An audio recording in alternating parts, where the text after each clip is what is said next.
They think I'm cleaning their mess. They don't realize I own the building they're standing in. The city buzzed with a million untold stories, but David's felt like the simplest one. By day, he was a janitor, his hands calloused from work, his uniform a humble second skin. But his heart held a purpose far grander than his job title suggested. That purpose had a name: Sarah. For 5 years, every floor he mopped, every window he cleaned, was a stepping stone for her dream.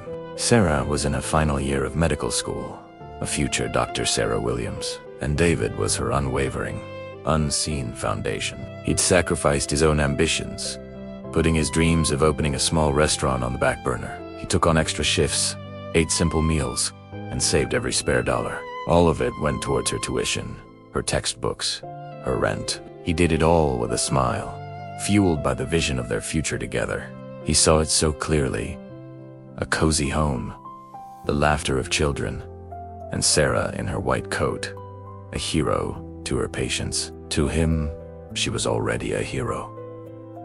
She was his everything. Today was the day. Not just any day, but the culmination of 5 years of sacrifice and devotion. Tucked safely in his pocket was a small, velvet box. Inside, a simple but elegant diamond ring sat, a promise of forever. He'd been planning this for months. He had reservations at their favorite little Italian restaurant, the one where they had their first date. He'd even taken the entire day off, a rare luxury, to make sure everything was perfect. His heart hammered against his ribs with a mixture of nerves and pure, unadulterated joy. He imagined her tearful, happy, yes, the feel of her hand in his as he slipped the ring onto her finger. He wanted to surprise her, so he headed to her apartment early, a bouquet of her favorite lilies in hand. As he walked up the familiar path, he rehearsed the words in his head. "Sarah, you're my world. You've made me a better man. Will you marry me?" It sounded right. It felt right. This was the start of their forever. He reached her door, his hand raised to knock, when he heard voices from inside. A man's laugh, low and unfamiliar, followed by Sarah's giggle, a sound he knew so well. His hand froze midair. He leaned closer, his brow furrowed in confusion. Maybe it was a classmate, a study group, but the tone was too intimate, too relaxed. He pressed his ear gently against the cool wood of the door. "Oh, Julian, you're terrible." Sarah's voice drifted through, laced with a playful coyness he hadn't heard in a long time. Terrible, or terribly charming. "The man?" Julian replied. "Come on, Sarah. You know this is right. You're a future doctor. You can't be tied down to a janitor." A cold dread, sharp and icy, pierced David's heart. Janitor. The word was spat out like something foul. "I know," Sarah sighed.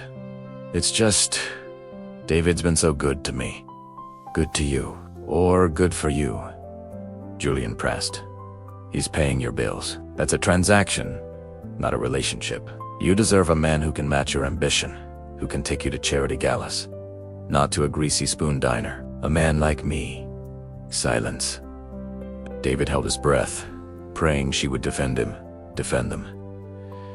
The silence stretched, thick and suffocating. "You're right," Sarah finally said, her voice soft but firm. "I've been putting it off. I need to end it. He's a sweet guy, but he's just stuck.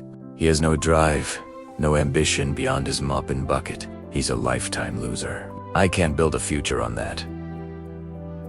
Lifetime loser, the words echoed in the sudden, ringing silence of David's mind. Each syllable was a hammer blow, shattering the beautiful future he had so carefully constructed. The lilies in his hands suddenly felt heavy, their sweet scent turning, cloying and nauseating. The velvet box in his pocket felt like a block of ice against his leg.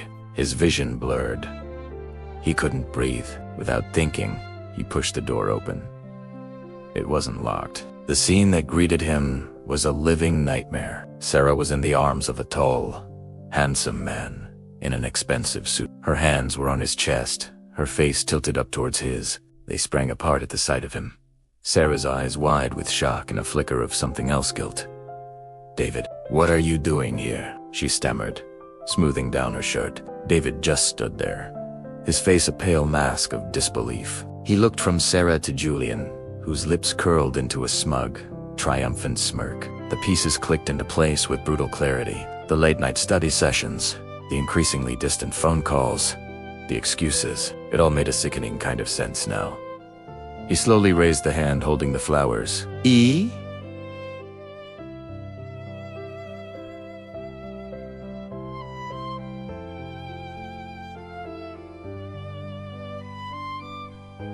ENB. I came to surprise you, he said, his voice a hoarse whisper. His other hand went to his pocket, his fingers brushing against the velvet box. Sarah's eyes darted from the flowers to his pocket. An understanding dawned on her face. For a moment, a flicker of regret crossed her features, but it was gone as quickly as it came, replaced by a cold, hard defensiveness. David, we need to talk, she began, taking a step forward. Julian put a possessive arm around her waist, pulling her back. I think the man gets the picture, he said, his tone dripping with condescension. He looked David up and down, his gaze lingering on his simple work clothes. Look, pal, she's out of your league. It was fun while it lasted, I'm sure, but it's time to move on. Sarah's moving up in the world. You're not. Sarah wouldn't meet David's eyes. She just stared at a spot on the floor, her solace a deafening confirmation. David felt a strange calm settle over him. The raging storm in his chest subsided into a desolate emptiness. He looked at the woman he thought he knew, the woman he had loved more than life itself, and saw a stranger who saw him not as a partner, but as a stepping stone she was now ready to kick away. A lifetime loser, he repeated her words, his voice flat, devoid of emotion. Is that what I am to you? Sarah flinched, but didn't deny it. David, I'm sorry, I need more. More, he echoed numbly. He looked at the lilies, their white petals a stark contrast to the ugliness of the moment. He let them fall to the floor. They landed with a soft, funereal toot. Without another word, he turned and walked away. He didn't run. He didn't shout, used to work. Quato. Each step was heavy, as if he were wading through thick mud. He could feel their eyes on his back, but he didn't look back. There was nothing left to look back to. The life he had planned, the future he had sacrificed everything for, had just been declared dead. He walked out of the building and into the indifferent city, the velvet box in his pocket now a painful, mocking reminder of a love that was never real. He was just David, the janitor, and for the first time in 5 years, he was completely and utterly alone. But as he walked, a new feeling began to stir beneath the pain, a cold, hard ember of resolve. Sarah and Julian had judged his life by its cover. They had no idea what was written in the chapters to come. The morning after the disastrous company dinner felt like the world had turned gray. The usual cheerful sounds of the city waking up were just a dull hum in the background. My phone, which had been buzzing nonstop with messages from my mom, finally went silent. I just couldn't bring myself to answer. Not yet. The image of Julian's smug face, the way Amelia looked at me with pity, it was all branded into my mind. I spent the morning just staring at the ceiling, replaying every humiliating second. What was I even doing with my life? A janitor, pushing a mop while my ex-girlfriend celebrated with a man who probably owned half the city. It felt like a punchline to a really bad joke. Just as I was about to fall back into a pit of self-loathing, my phone rang again. Not my mom this time. The caller ID was an unknown number, a fancy-looking one from a downtown area code. I almost ignored it, but something compelled me to answer. Maybe it was just the hope for a distraction. Any distraction. I cleared my throat, trying to sound less like someone who had just spent the last 12 hours feeling sorry for himself. Hello? I mumbled. The voice on the other end was crisp, professional, and utterly devoid of emotion. Am I speaking with Mr. Devi Chun? She asked. It was so formal, it caught me off guard.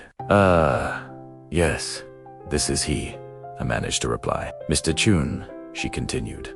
My name is Eleanor Vance. I'm a senior partner at Sterling & Vance Legal Group. I'm calling on behalf of the estate of Mr. Alistair Vance. Alistair Vance. The name hit me like a ton of bricks. My grandfather. I hadn't heard that name in years, not since I was a little kid. My mom never talked about him. He was this mythical, almost forbidden figure in our family. The story I had to piece together over the years was that he and my mom had a massive falling out. He was some kind of workaholic, a genius inventor who cared more about his gadgets than his own family. After my grandmother passed away, he and my mom drifted apart completely, to the point where his name was basically taboo in our house. My grandfather? I stammered, my heart starting to pound in my chest. I'm sorry to be the one to inform you of this. Mr. Chun? The lawyer said, her tone softening just a fraction. But Mr. Alistair Vance passed away 2 days ago. The news was strange. I didn't feel a sudden rush of grief, not the way you're supposed to when you hear a family member has died. How could I? I barely knew him. I had a few fuzzy memories of a tall, stern-looking man with a workshop full of wires and blinking lights. He'd shown me how to solder a circuit board once, his long, thin fingers moving with incredible precision. But that was it. A ghost from a past I hardly remembered. Oh, was all I could say. My mind was reeling. Why were they calling me? Surely he would have left everything too. Well, I didn't know who. Mr. Vance's will was quite specific. Eleanor Vance continued, as if reading my thoughts. He has named you as his primary beneficiary. We need you to come to our office to discuss the details of his estate. It's quite significant. Significant. What did that even mean? A few $1,000s. An old watch. The lawyer's voice was too serious for that. When do you need me to come in? I asked, my voice barely a whisper. As soon as possible, Mr. Chun. Today, if you can. We're on the 80th floor of the Apex Tower. My blood ran cold. Apex Tower. The headquarters of Apex Industries, the very same company where I mopped the floors. The same company where Julian worked, where he was a rising star. The irony was so thick I could have choked on it. I agreed to be there in an hour, my mind a complete blur. I hung up the phone and just sat there, staring at the wall. My estranged grandfather, a man I hadn't seen in over 20 years, was dead. And for some reason, Ayad left me something significant. Putting on my only decent suit, the one I wore to job interviews that always ended in rejection, felt surreal. I took the subway downtown, the same route I took every night for my cleaning shift. But this time, I wasn't heading to the service entrance. I walked through the grand, marble-floored lobby of the Apex Tower, a place I usually only saw with a mop and bucket in hand. The receptionist looked at me with a mixture of confusion and mild disdain until I said I had an appointment with Sterling and Vance. Her eyes widened slightly as she checked her computer, and suddenly her demeanor changed. Of course, Mr. Chun. The express elevator is to your right, 80th floor. The elevator ride was silent and incredibly fast, my ears popping as we ascended. I felt like I was rising to a different world. The law office was the epitome of wealth and power. Floor-to-ceiling windows offered a breathtaking view of the city, a view I'd only ever seen from the other side of the glass, while cleaning them. Eleanor Vance greeted me herself. She was an imposing woman in her late 50s, impeccably dressed, with sharp eyes that seemed to see right through me. She led me into a massive conference room dominated by a dark mahogany table. On the table was a single, intricately carved wooden box. "Please, have a seat, David," she said, using my first name for the first time.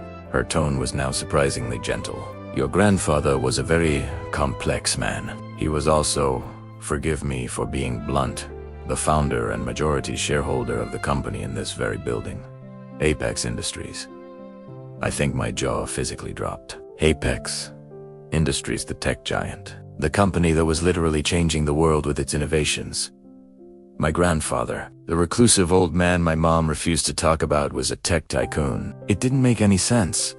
He started Apex, I asked, my voice cracking. "He built it from the ground up," Eleanor confirmed. "He was a brilliant, but very private man. After your grandmother died, he poured all of his energy into his work. He and your mother, they had a falling out. He respected her decision to live a different life, but he always kept an eye on you, from a distance." From a distance? He knew I was working as a janitor in his own building. The thought was mortifying. Did he watch me scrubbing floors on some security camera, feeling pity? Or was he amused? "This is a lot to take in," I said, running a hand through my hair. "I know," she replied sympathetically. "Alistair wasn't a man who did things in a conventional way. He left you 2 things. The first is in this box." She slid the wooden box across the table toward me. It was beautiful, with strange symbols and gears carved into its surface. It looked less like a box and more like a puzzle. "He said you would know how to open it," she added with a small smile. My fingers trembled as I traced the carvings. My mind flashed back to that single, hazy memory of his workshop. The smell of solder and ozone. He had handed me a small puzzle box just like this one, showing me the hidden buttons and sequences. It was a game we played. My fingers moved on instinct, pressing a gear here, sliding a panel there. With a soft click, the box sprang open. Inside, nestled on a bed of velvet, was not money or jewelry, but a single, sleek, metallic card and a worn leather-bound journal. The card looked like a high-tech credit card, but with no numbers, just the Apex Industries logo and my name. David Chun. That card gives you level 10 access to all Apex facilities, including his private lab and penthouse apartment in this building, Eleanor explained. My eyes widened. Level 10 access. I knew from working there that even the CEO, Mr. Sterling, only had level 9. Level 10 was a myth, reserved for the founder. My attention then turned to the journal. It was old, the leather cracked with age. I opened it to the first page. The handwriting was neat, precise. To my grandson, David. It began. "If you are reading this, 10 EM Gone. I am sorry for the silence. I am sorry for the distance. I hope this journal will explain things my pride never allowed me to. There are things you need to know about this company, about our family, and about what is coming. The future of Apex is now in your hands." My hands. The hands of a janitor. I looked up at Eleanor, my mind a whirlwind of confusion, shock, and a strange, budding sense of purpose. "What's the second thing he left me?" I asked, my voice shaking.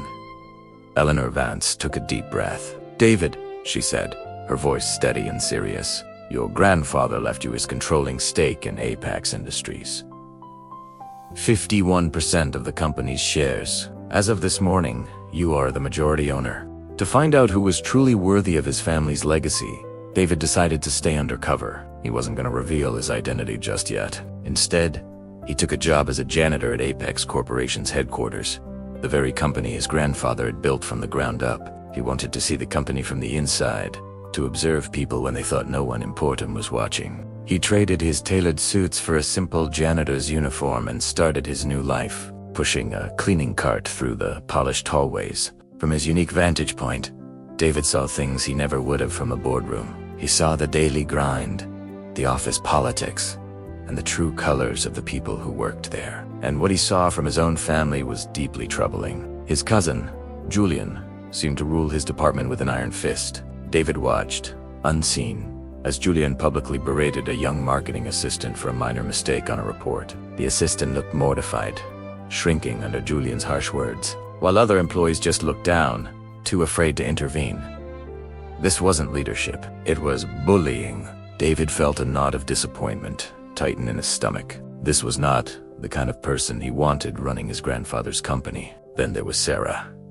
After the will reading, she had wasted no time embracing her newfound status as a potential heir. She strutted through the office, treating the support staff like they were invisible.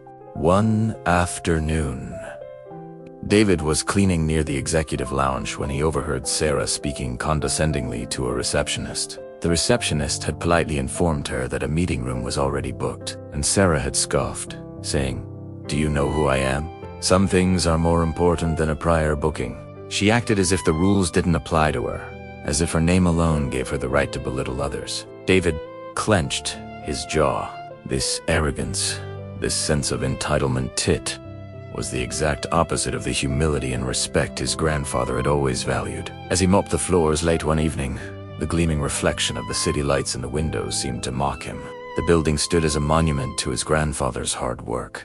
But inside, the spirit of that work was being corrupted by his own family. He saw ambitious employees being crushed by Julian's ego and hardworking staff being dismissed by Sarah's. David realized his test was revealing more than he had bargained for. He wasn't just looking for a competent successor. He was looking for someone with integrity, someone with a heart. And so far, his own relatives were failing spectacularly. Day after day, David continued his charade, collecting trash and cleaning spills, all while collecting evidence. He noted every instance of cruelty, every act of kindness. He saw managers who mentored their teams and colleagues who supported each other. He also saw the fear and resentment that Julian and Sarah created in their wake. It was like watching two different companies operating under one roof. One was built on collaboration and respect, the other on fear and self-importance. David knew that if the company was to survive and honor his grandfather's vision, a major change was needed, and he, the humble janitor, was the only one who could make it happen. His resolve hardened. He would continue to watch and wait for the right moment to act. The future of Apex Corporation depended on it. The annual Sterling Corporation Gala was in full swing, a dazzling spectacle of champagne, glittering dresses, and power suits. Everyone who was anyone was there, networking, laughing, and basking in the glow of their success. David, however, felt a world away from it all. He stood near the service entrance, his simple, well-worn suit a stark contrast to the designer labels surrounding him. He was Sarah's plus one, a fact that still felt surreal. He watched her across the room, effortlessly charming a group of executives. A small, hopeful smile touched his lips. Maybe, just maybe, tonight could be a turning point for them. Just then, Julian Sterling, the heir to the entire corporation, swaggered over, his eyes filled with a familiar, predatory gleam. He'd been watching David all night, a look of confusion slowly morphing into malicious recognition. He circled David like a shark. "Well, well, well," Julian began, his voice dripping with condescension, loud enough for everyone nearby to turn and listen. "I knew I recognized you from somewhere. You're the help, aren't you?" The janitor. The air crackled with tension. The whispers started immediately, spreading through the crowd like wildfire. Sarah's face, which had been bright and animated, froze. Her smile vanished, replaced by a mask of pure horror and embarrassment. David's heart sank. He tried to stand tall, to meet Julian's mocking gaze with dignity. "Julian, this isn't the time or place," he said, his voice low but steady. But Julian was just getting started. He reveled in the attention, his cruelty feeding off the shocked silence of the room. "Oh, I think it's the perfect time and place," he sneered. "In fact, I think our esteemed guests need to see what Sterling Corporation is really all about. Hard work!" He snapped his fingers, and a moment later, a security guard appeared, pushing a janitor's cart, complete with a bucket and mop. The humiliation was so theatrical, so deliberate, it was breathtaking. The crowd gasped. Some looked away in secondhand embarrassment, while others watched with morbid curiosity. Julian gestured grandly towards a small, imaginary spill on the gleaming marble floor. "The floor looks a little dirty right here, don't you think? Show us what you do best. Clean it." The command hung in the air, heavy and suffocating. David felt 100 pairs of eyes burning into him. His own gaze drifted to Sarah. He was searching for support, for a lifeline, for any sign that she would stand by him, but he found none. Her eyes were cold, filled with a mixture of shame and disgust. She wouldn't even look at him. David's fists clenched at his sides. Every instinct screamed at him to walk away, to leave this place and never look back. But something held him there. Maybe it was a flicker of the promise he made to his grandfather, to always maintain his humility. Or maybe it was a stubborn refusal to let Julian break him completely. With a deep breath that did little to calm the storm raging inside him, David walked over to the cart. The silence in the room was absolute as he picked up the mop. He dipped it into the bucket, the sloshing water echoing in the cavernous hull. He began to scrub the floor, his movements slow and methodical, each stroke a fresh wave of humiliation washing over him. Laughter erupted from Julian and his sycophantic friends. The sound was like glass shattering. David kept his head down, focusing on the rhythmic motion of the mop, trying to block out the world. He could feel Sarah's stare, a physical weight on his back.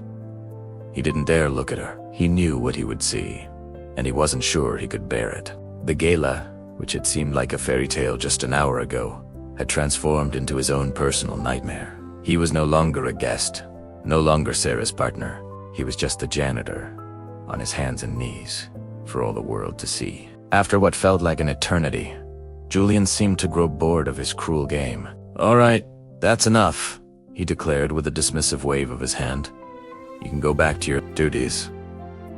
David slowly stood up, his muscles aching with a tension that had nothing to do with physical labor. He left the mop and bucket where they stood and walked towards the exit, not looking at anyone. He just wanted to disappear. But before he could escape, a voice, sharp and icy, stopped him in his tracks. It was Sarah. She had followed him, her face a thunderous mask of fury. She didn't wait for him to turn around. "How could you?" she hissed, her voice low and venomous. "How could you embarrass me like this, David?" In front of everyone, in front of Julian, David finally turned to face her, his own hurt and anger bubbling to the surface. "Embarrass you? Sarah, I was the one being humiliated. Did you expect me to fight him? To cause an even bigger scene?" Her laugh was brittle, devoid of any warmth. "I expected you to be better than this. I don't know what I thought, but I see you clearly now." She took a step closer, her eyes boring into his. The final blow was delivered with surgical precision. "This," she said, gesturing vaguely at the opulent ballroom and then back at his simple suit, "is not your world, and it never will be." She paused, letting the words sink in, twisting the knife. "A janitor, scrubbing floors. This is all you'll ever be, David." With that, she turned on her heel and walked away, leaving him utterly alone in the middle of the crowded room. Her words echoed in his ears, louder than the returning chatter and music. "All you'll ever be." The phrase clung to him, a shroud of despair. David stood there for a long moment, the world a blurry haze around him. He felt hollowed out, as if Julian and Sarah had reached inside him and scooped out everything that mattered. The hope, the affection, the tentative dream of a future together, it was all gone, replaced by a cold, aching void. He finally forced his legs to move, walking out of the gala and into the cool night air. The city lights blurred through the unshed tears in his eyes. He didn't know where he was going. He just knew he couldn't stay there. As he walked, a new feeling began to smolder beneath the pain. A quiet, burning resolve. They thought they knew who he was. They thought they had defined his worth. They were wrong. The boardroom was electric with anticipation. Everyone was here. The titans of industry, the power players who thought they ran this city. They were all waiting for the big announcement. Mr. Henderson, the slick, silver-haired CEO, tapped his pen on the mahogany table, a smirk playing on his lips. He loved these moments of power. He cleared his throat, the sound echoing in the silent room. "Ladies and gentlemen," he began, his voice dripping with condescension. "Thank you for gathering on such short notice. As you know, our company has been through a period of transition, but I'm pleased to announce that a new majority shareholder has emerged, one with the vision and, more importantly, the capital to lead us into a new era." He paused for dramatic effect, letting the tension build. "Please, join me in welcoming them." All eyes darted to the grand double doors, expecting some foreign dignitary or a Wall Street legend to stride in.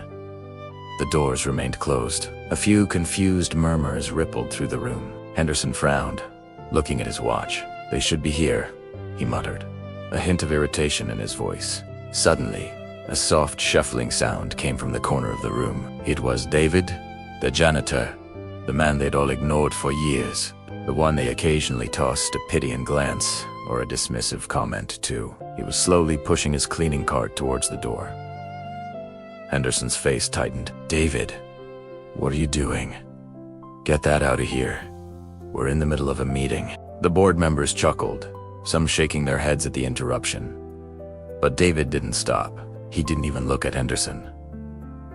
He just kept walking, his expression unreadable. He reached the head of the table, right next to Henderson's empty chair, and stopped. He slowly straightened up.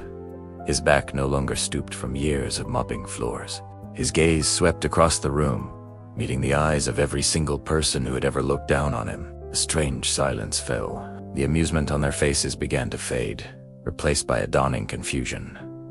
What was he doing? Then, with a deliberate, almost theatrical slowness, David reached for the zipper on his worn, gray janitor's jacket. The sound of the zipper was unnervingly loud in the dead quiet. He shrugged the jacket off his shoulders, letting it fall to the floor in a heap.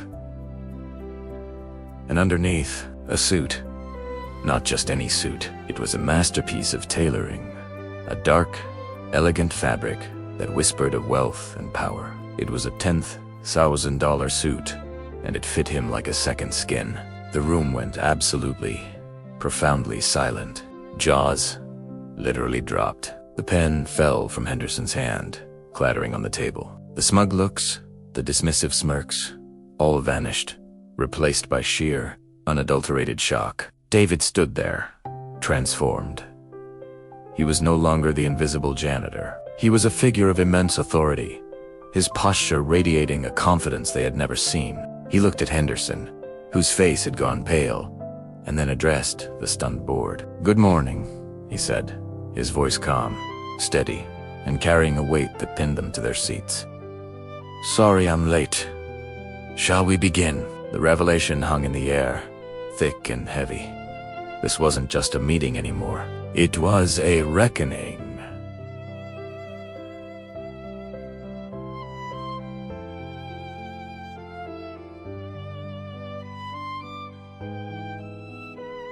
Ink and ing. The man they'd considered less than dirt was now the one who owned them all. The power dynamics of the entire company, of their entire world, had just been flipped upside down by the man holding the mop, and the real meeting was just about to start. Everyone knew, in that gut-wrenching moment, that nothing would ever be the same again. David pulled out the chair at the head of the table, the one reserved for the chairman, and sat down. He looked at the sea of astonished faces, a ghost of a smile playing on his lips. The janitor was finally ready to clean house. David calmly walks up to Julian, his expression unreadable. Julian, still smug, puffs out his chest. "David, glad you could make it. You're just in time to see me promoted. But before that, you're fired. Security will see you out." David just smiles faintly. "Julian, I think you have that backward."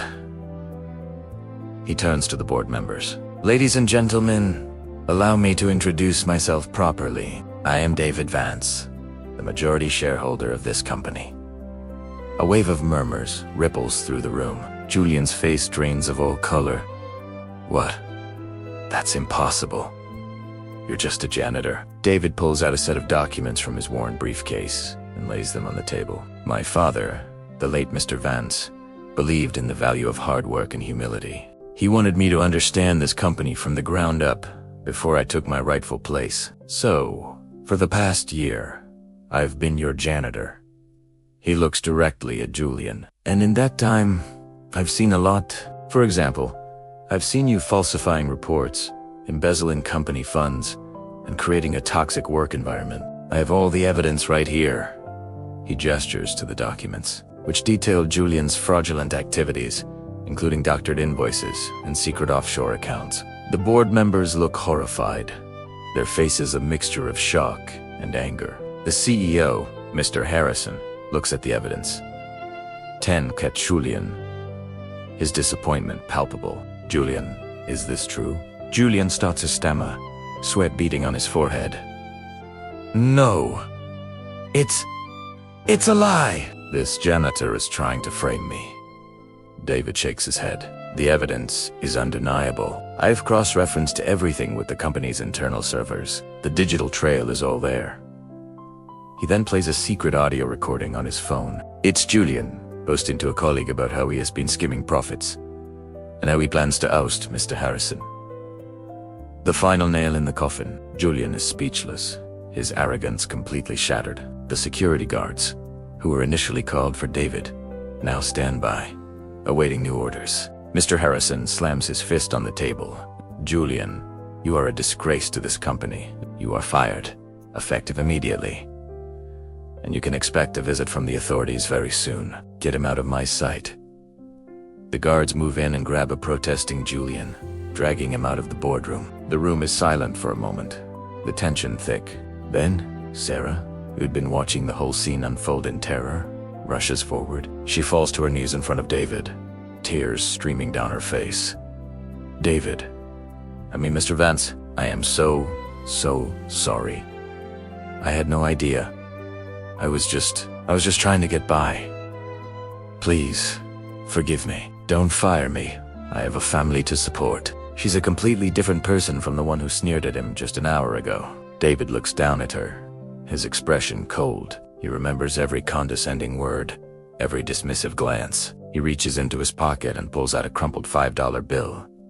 It's the same one she threw at him earlier. He holds it out to her. Sarah looks at it, confused. David's voice is low and steady. Here, keep it. You're going to need it more than me. Her face falls, the realization dawning on her. That single $5 bill is her severance. It's the ultimate symbol of her own downfall. A bitter taste of the same disrespect she showed him. She takes the bill with a trembling hand, her sobs now silent. David doesn't give her another look. He turns back to the board, a new sense of authority in his demeanor. Now, ladies and gentlemen, let's talk about the future of this company. I have some ideas I think you'll find very interesting. First on the agenda, a complete overhaul of our corporate culture, starting with fair wages and better benefits for every single employee, from the boardroom to the janitorial staff. The board members look at him with newfound respect, some even nodding in agreement. David Vance, the janitor, is now in charge, ready to clean up the company in more ways than one. The era of corruption is over. A new era of integrity, led by a man who truly understands the value of every person, has just begun. Thank you for watching this story unfold. If you enjoyed it, don't forget to like, share, and subscribe for more content. We'll see you in the next video.